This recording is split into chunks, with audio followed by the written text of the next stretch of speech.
اور ہم اصل میں نہ صرف یہ کہ خود اپنے حصے کے مجرم ہیں، بھارت کے مسلمانوں کا بھی سارا وبال ہماری گردن پر ہے۔ آج میں چاہتا ہوں کہ اس کو آپ اچھی طرح نوٹ کر لیں۔ بھارت کے مسلمانوں نے، جسے آپ فرض کفایہ کہتے ہیں، نماز جنازہ فرض کفایہ، چند لوگوں نے بھی کسی مسلمان کی نماز پڑھ لی تو سب کی طرف سے ادا ہو گئی، کسی نے بھی نہیں پڑھی تو سب مجرم ہو جائیں، بستی کے سب لوگ مجرم ہو۔ بھارت کے مسلمانوں نے فرض کفایہ ادا کیا جب پاکستان بنوا دیا آپ کو، اور اس کی قیمت آج بھی وہ دے رہے ہیں۔ کھلے نعرے لگ رہے ہیں، مسلمان کے دو استھان، پاکستان یا قبرستان، تیسرا کوئی جگہ نہیں۔ ڈنکے کی چوٹ کہا بابری مسجد کے بعد LK اڈوانی نے، ہم ساری مسجدیں گرا دیں گے ہندوستان کی، کوئی مسجد باقی نہیں چھوڑے۔ ڈنکے کی چوٹ، اعلانیہ، یہ سب کچھ ہو رہا، اور یہ نعرے تو نہ معلوم کب سے لگ رہے، اور نہ معلوم کب سے میں یہاں ان مسجدوں کے اندر بھی اور اپنی تقریروں میں غور کرتا رہا کہ کیا وہاں ہو رہا ہے، لیکن ہمارے تو کان پر جو نہیں دکھتی۔ ہمارے تو وہی دھندے ہیں، وہی کاروبار ہے، اپنا بزنس ہے، اس کے سارے مسئلے ہیں، اس کی اپنی بلڈنگیں ہیں، اپنی موٹریں ہیں، اپنے ٹیلی ویژن ہیں، اپنے کئی کورسز کے ڈنرز ہیں۔ اللہ خیر صلی اللہ ہمیں بحث کیا اسلام سے؟ تو بتائیے ہم سے بڑا مجرم کون ہوگا؟ آج جو کچھ ہندوستانی مسلمان پر بیت رہی ہے اس کا جرم ہمارے کندھے پر۔ یہ میں جذباتی انداز میں نہیں کہہ رہا، میں تو 2 اور 2 4 کی طرح ثابت کر سکتا ہوں۔ انہوں نے فرض کفایہ ادا کر دیا۔ بہرحال نوٹ کرنے کی بات ہے، انہوں نے، ہم نے کیا کہا تھا؟ میں بھی مسلم لیگی تھا، میں نے بھی نعرے لگائے، چاہے غیر شعوری دور تھا، ہائی اسکول اسٹوڈنٹ تھا۔ پاکستان کا مطلب کیا؟ لا الہ الا اللہ، فلک شگاف نعرے لگائے ہیں، اور نوائے وقت کا پرچہ انتظار کرتے تھے اسٹیشن پر کھڑے ہو کر، حصار ریلوے اسٹیشن کے اوپر، کہ اب گاڑی آئی اور اب نوائے وقت لیا اور پھیل گئے پورے شہر میں اس کو پہنچانے کے لیے۔ ہم کیا کہا کرتے تھے؟ ارے نہیں، 2 طرف سے پاکستان جو ہے مضبوط پاکستان ہوگا، ہندوستان میں کسی ہندو کو جرت ہوگی مسلمان کے لیے کوئی میلی نگاہ سے دیکھنا بھی؟ وہ سارے خواب کہاں گئے؟ وہ تو حرم ہوئے۔ وہ 2 طرف کا جفا تھا وہ تو ختم ہوا، اس لیے کہ وہ زنبور تو اب رہا ہی نہیں، وہ تو کھل گئی، نارتھ ہی ختم ہوئی، وہ مشرقی پاکستان۔ اور حال یہ ہے کہ آپ کی وزیر اعظم بنگلہ دیش نے یہ بھی پسند نہیں کیا کہ بابری مسجد پر جو بیان تھا وہ نواز شریف صاحب کے ساتھ مشترک بیان دے دیں۔ یہ اشتراک بھی دنیا کے سامنے نہ آ جائے کہ مشرقی پاکستان سابقہ اور اس وقت بنگلہ دیش کی وزیر اعظم اور مغربی پاکستان جو اب وٹ ریمینز آف پاکستان کے تحت صرف پاکستان ہے، اس کے وزراء اعظم نے مشترکہ بیان دے دیا۔ یہ بھی نہیں آنا چاہیے۔ یہ حال ہے ہمارا۔ حالانکہ بات اپنی جگہ پر کوئی ایسی نہیں تھی، کوئی سیاسی نہیں، ایک مذہبی معاملے کے اوپر اظہار رائے کرنا تھا۔ انہوں نے کہا نہیں، آپ کے ساتھ مشترک بیان نہیں دوں گی، نہیں دیا۔ تو وہ جو تھا 2 طرف سے جب تھا وہ تو 71 میں کھل گیا۔ جو ہمارا حال ہے وہ تو ہونا ہی تھا۔ یہ ملک بنا اسلام کے نام پر، اس کا استحکام ہو سکتا تھا تو صرف اسلام کی بنیاد پر ہو سکتا تھا۔ اسلام سے غداری کی، لہذا یہاں تو اب قومیتیں ہیں، یہاں تو اب ایتھنک اور ریجنل اور نہ معلوم کس قسم کی اور لنگوسٹک جو ہے نیشنلٹیز ہیں، نیشنلزمز ہیں، وہ جو ایک امت ایک وقت میں بن گئی تھی، ایک قوم، مسلم قوم ہندو کے مقابلے کے لیے، وہ تو ختم ہوئی۔ اور حال کیا ہو گیا ہے؟ اس سے پہلے بھی کبھی کبھی ہندو مسلم فسادات ہوتے تھے۔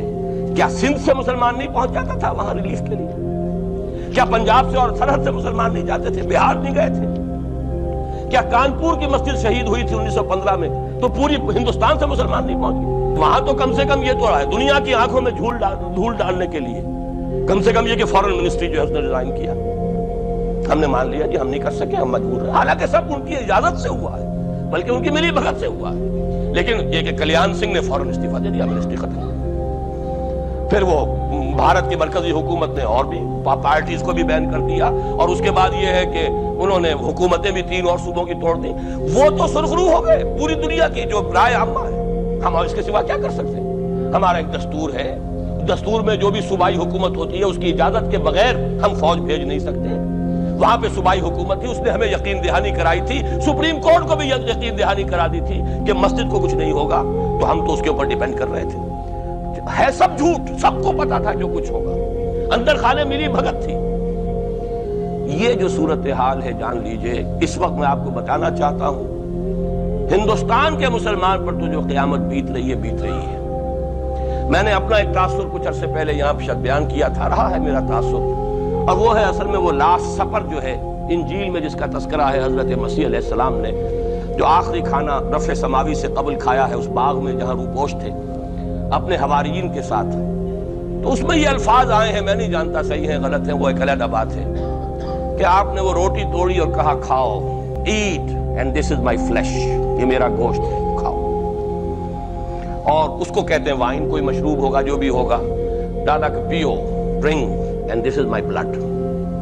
میرا احساس ہمیشہ یہ رہا ہے. اس کے بعد کچھ مان پڑ گیا، جب یہاں مسلمان نے یہاں مارا ہے اور کچلا ہے اور زندہ آگ میں جلایا، پھر بات ختم ہو گئی، میرے دل کے اوپر سے وہ احساس ختم ہو گیا.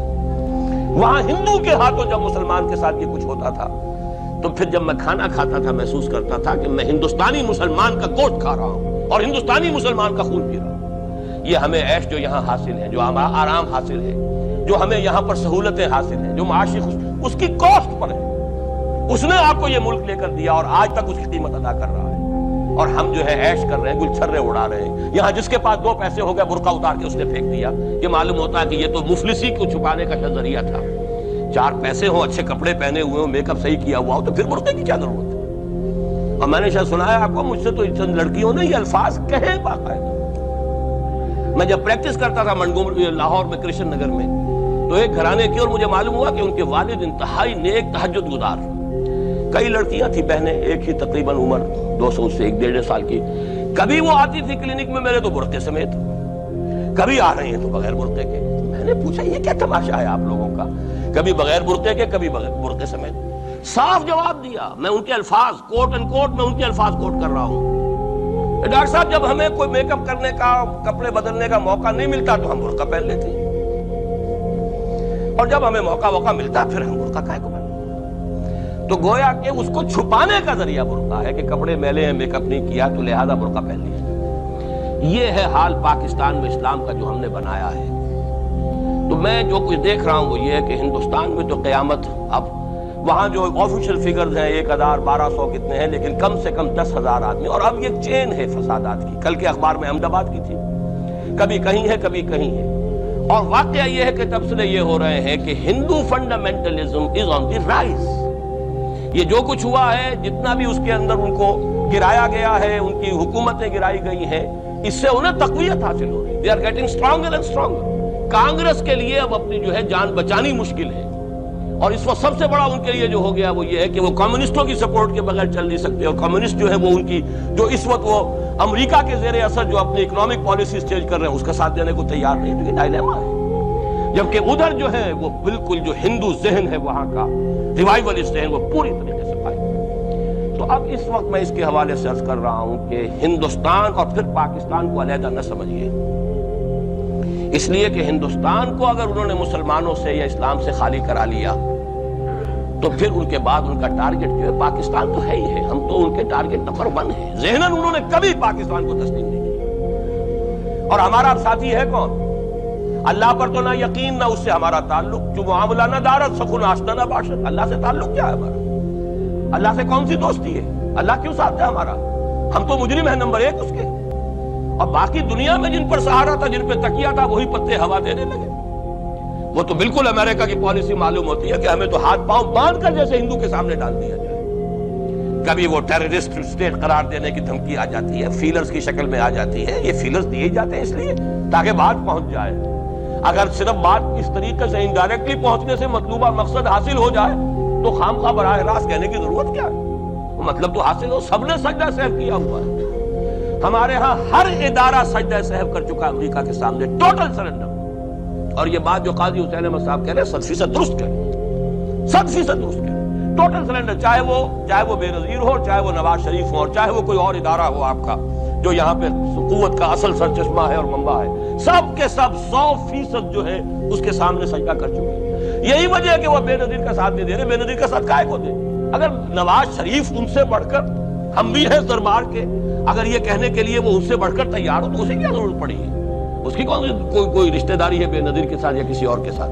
ہاں اگر نواز شریف کہیں کسی جگہ پر بھی کوئی اپنے پاؤں کو گھسیٹتا، ڈریگ کرتا، اپنے فیٹ کو کہیں کوئی رکاوٹ ڈالتا، پھر ٹھیک ہے، پھر اس کو آلٹرنیٹ لانے کے لیے تو کوئی ہے نا کچھ سوال. لیکن جب وہ ان سے بڑھ کر نیاز مند ہو، ان سے زیادہ بڑھ کر سجدہ کرنے کو تیار ہو، ان سے بڑھ کر کہیں ہم شریعت کوڈ ہی کو اٹھا کے پھینک دیں گے اگر سود کا معاملہ جو ہے شریعت کوڈ کے حوالے سے ہمارے لیے مصیبت بنا.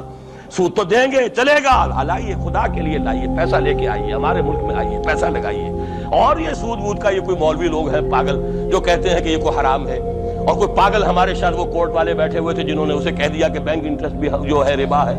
باقی آپ ہم سے کوئی ڈر نہ رکھیے، میرے اسلام کو اب قصہ ماضی سمجھو، ہنس کے وہ مس بولی کہ پھر مجھ کو بھی راضی سمجھو، سیدھی سیدھی بات ہے۔ جھگڑا تو اسلام سے تمہارے سے تو نہیں، نہ بے نظیر سے جھگڑا ہے اور نہ نواز شریف سے جھگڑا ہے، جھگڑا اسلام سے۔ اس حوالے سے بہت برا وقت آ رہا ہے۔